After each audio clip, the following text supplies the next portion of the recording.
Hey guys, so let's discuss new round from Microsoft interview loop, and which is round 5, which is called system design round, let's say. Okay, and here in this round you have to design a system, design a team chat application similar to Slack. Okay, so in company we use the messaging chat system, right, like a Slack or Teams. So we need to design that. So now here expectation, we will be seeing answer based on 3 roles. Okay, software engineer, senior software engineer, and architect. So here expectation differ by level. So for example, if you are a software engineer, 2 to 5 years of experience, you have to design, you should be able to design core services. Okay, and then explain the APIs. Now, if you are a senior software engineer, let's say 6 to 12 years of experience, so you should be able to discuss scalability, consistency, caching, messaging, and distributed system. Okay, your answer should be around these points. Now, if you are a principal software engineer, let's say 12 plus years of experience, so you should be able to explain about the multi-region architecture, disaster recovery, cost optimization, observability, and long-term platform evaluation. So, platform-wise, right? For the organization-wide changes. Now, before discussing the answers, okay, let's see what is the functional requirement here. So what we need to create for the user, right, in the application. So user should be able to send one-to-one message. That is the one thing, right? Then he should be able to create the group. Okay, the normal chat we do, right? And then he should be able to receive message instantly. Okay, and show online offline presence, show typing indicator, show read receipts. Okay, that user has read this message. And then search conversations, edit delete messages, share files, receive notification, and synchronize across devices. Okay, let's say I'm using in my mobile, okay, Slack, so it should be synchronized. The message I've seen there, I should be seeing the read receipt here and something like that. Read receipt for the other person. Okay, now what will be the non-functional requirement? So that will be the common, which is for all the application, right? The low latency, then high availability, billions of messages per day able to send, right?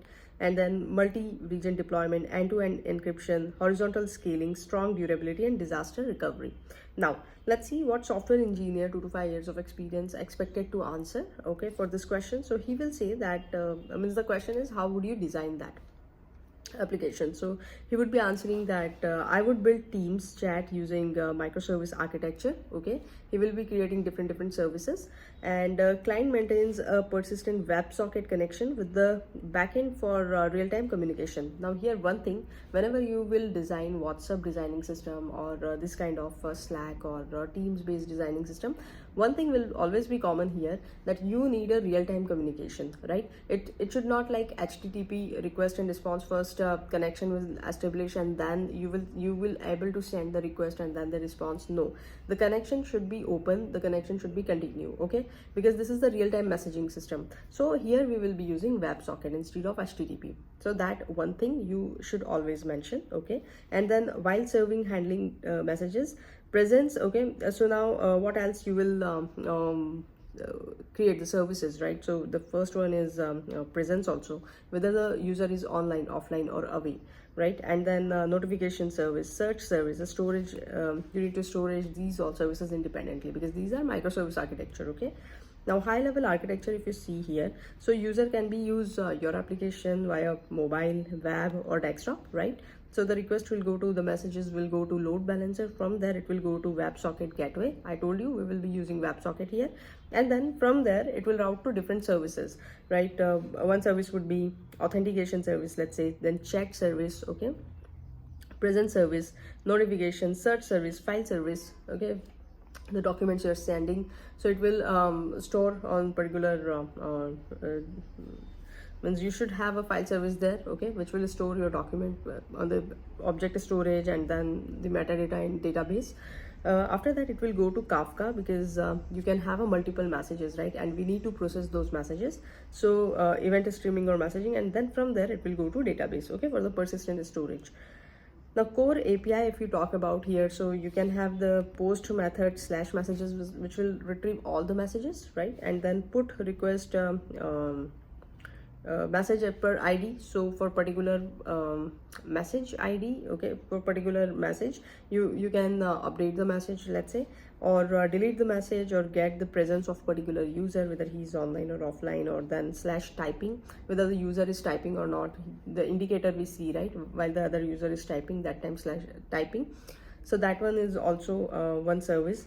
And then post read receipt, when user has read the message, then we saw that double tick, right? So that is the read receipt. Senior software engineer, 6 to 12 years of experience, he will be expected to answer that I would separate the system into independent service communicating asynchronously through Kafka. Now here he is talking about independent services.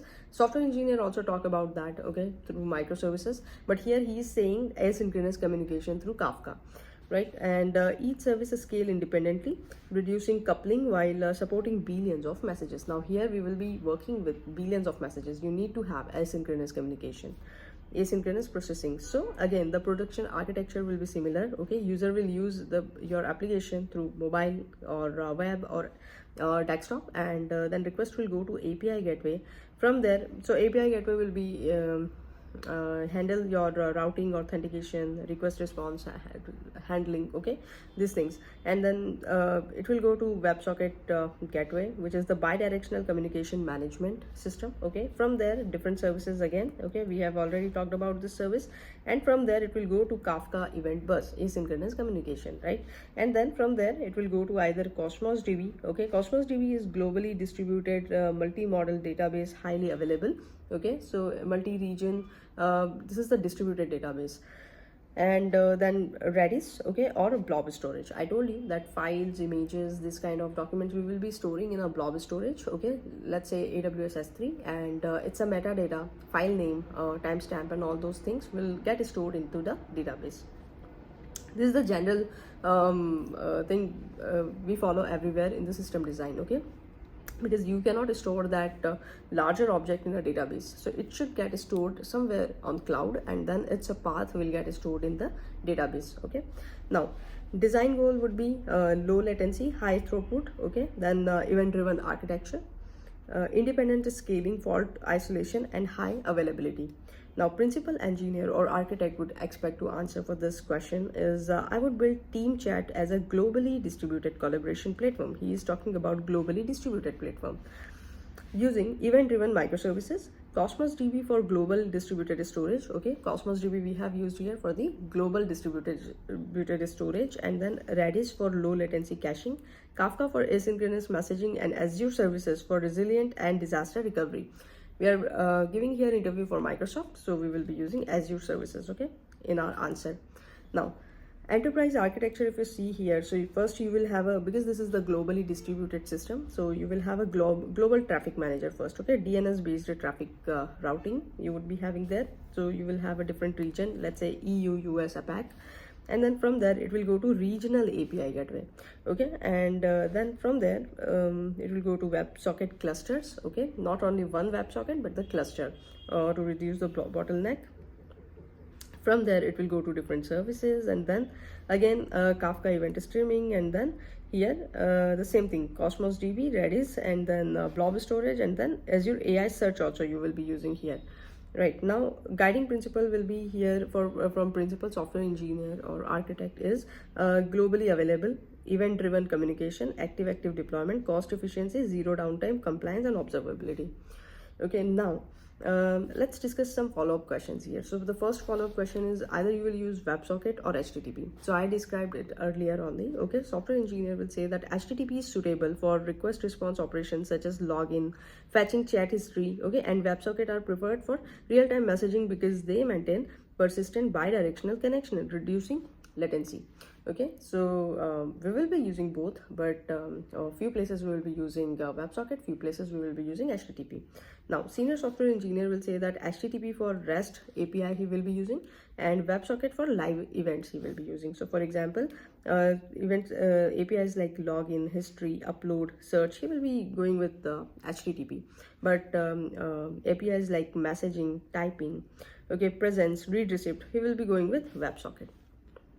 Now Principal architect will say that I would use dedicated WebSocket gateway cluster to manage all client connection instead of letting the application service handle them directly. Okay, the gateway maintains millions of long-lived WebSocket connections and forward incoming events to stateless backend services like chat or presence. Okay, here he is talking about WebSocket gateway and then independent backend services. So since these services don't store connection state, we can easily add more servers to handle higher traffic, making the system highly scalable and reliable. See, only adding new servers is not sufficient. First, you need to see whether your application is stateless or not. Okay, it is not depending on one server. So that only you can use the ability for the other servers, right? Scalability and those things. Now follow-up 2 is related to read receipt. Okay, so software engineer will say that the flow would be something like this. First, the message will get delivered, okay, to recipient device, and then from there user will open the chat, okay, and then he will read the message. So read recipient event will get triggered, okay, and it will send to server that okay, user has read that message, and then sender will update it. When server will send update to sender that yeah, sender sees the message as read. So now senior software engineer will say that he will store here message ID, user ID and timestamp, okay, and publish it via Kafka. He will be using Kafka here. And principal architect will say that read receipt should be asynchronous, so they never delay message delivery. See, here the main component is message delivery. Message should get delivered, and all these other things like notification, typing, read receipt, these are the different thing, right? You can do that, you can process that asynchronously. So that is what he's saying. Now follow-up 3 is typing indicator. So typing indicator, we see that typing, right? User is typing something. So software engineer will say about that typing indicator are transient event, right? And they should not be stored. This is common sense that why would you store Chetna Rajput was typing at 7:18 in the morning. Why you wanted to store that? Okay, it should be transient for 2-3 seconds, let's say. In memory Redis you store there, and then using TTL, okay, time to leave, you just delete that entry after some time. So that is what should happen for this typing indicator, right? So senior software engineer will say that use WebSocket and short TTL 3 to 5 seconds. The same thing he's saying. Now principal architect will say that handling typing events entirely in memory using Redis PubSub model or WebSocket broadcast to minimize store and latency. Now follow-up 8, fourth is related to presence service. Okay, presence service means user is online, offline, or whether he is away. So software engineer will maintain online, offline and away service. Senior software engineer will be saying that the presence updates should be something like this using the heartbeat. Okay, so it means that client send heartbeat at regular interval to indicate it is online, right? And then presence service will receive this heartbeat and update the user's online status. Now Redis will presence data is stored in Redis with TTL, okay, and to track active users. So presence data is also should be short-lived, okay, you don't need to store it in a persistent DB, and then it will broadcast it, okay, presence service will broadcast the updated status to all relevant clients that okay, Chetna was online in the morning, right? Now principal architect will say about presence services, use heartbeat based updates with automatic expiration to avoid stale presence information. Now follow-up 5 is related to message ordering. See, message ordering is very important. I'm messaging something, message 1, 2, 3, so it should be in correct order, right? Otherwise the context will get missed. So software engineer will say that assign timestamp and sequence number to each message, and that is how we will find which one is coming first. And senior software engineer will say that guaranteed ordering with a chat using partition key. So we are sending these messages to Kafka, let's say, okay, and then to each partition, and you know that inside one partition the messages are ordered, okay, so you will send all the messages from particular user to one partition only, okay, and then partition key will differentiate the different users. So principal architect will say that partition Kafka by chat ID, so all messages for a conversation are processed sequentially, ensuring per chat ordering without requiring global ordering. So this is what I just explained to you. Follow-up 6 is related to offline synchronization. See, if the user is offline, how will you send him a message? Okay, how you will handle his unseen messages till now. So fetch missed messages after reconnect. Okay, you will have that messages in queue, let's say, and once the user is online, he will fetch all the messages. Okay, the system will fetch all the messages. Now senior software engineer will say that maintain last synchronized message ID, and after that just deliver all the message once he will online. Principal architect will say that use incremental synchronization with the sequence numbers, so only missing messages are downloaded. Follow-up 7 is related to search. Okay, so we will be using here index messages. You will index the messages. Okay, software engineer will say that. Senior software engineer will say use dedicated search service. Okay, if you wanted to search some messages, you should have different search service. And then principal architect will say the pipeline would be something like this. Message, okay, a new message is created in the chat service, let's say. That message will go to Kafka, message is published to Kafka topic for processing, and then it will go to indexer. So what indexer consumes the message from Kafka and prepare it for search indexing. Okay, and then from there Azure AI search will come into the picture, and it will process the data. Processed data is indexed and stored in Azure AI search. So you're storing that in AI search. Okay, and then search API, what it will do, search API queries Azure AI search and return relevant result to the client. Okay, so the flow would be something like this. Message will go to Kafka. From Kafka it will go to indexer. From indexer it will go to Azure AI search, and from Azure AI search, search API will fetch the message. So keep search indexing asynchronous to avoid impacting message delivery latency. See, everywhere we are talking about the thing which is impacting message delivery latency. Okay, you have to keep that asynchronous. You have to process them asynchronously. So now follow-up 8 is related to notification. So software engineer, what he will say about notification. Trigger notification when recipient is offline. See, when he is online, he will see the message itself in the app. But when he is offline, that time trigger the message, notification message. Senior software engineer will say that see, the flow will be something like this. Okay, message gets created, then it will get published to Kafka topic. After that, from there it will go to notification service. Okay, so consume the message from Kafka and prepare notification for recipient, and from there it will go to push notification. So push notification is sent to the user's device via FCM or APM. Okay, and when user is online, that time he will see the message from his inbox. So principal architect will say that here he will support multiple channels. Okay, push notification is one, second email, third one is desktop alert, and then mobile alerts. So allow user configuration notification preferences, that I should be able to see 5 notifications per day. So that is also the configurable. So yeah, that's it. Thank you.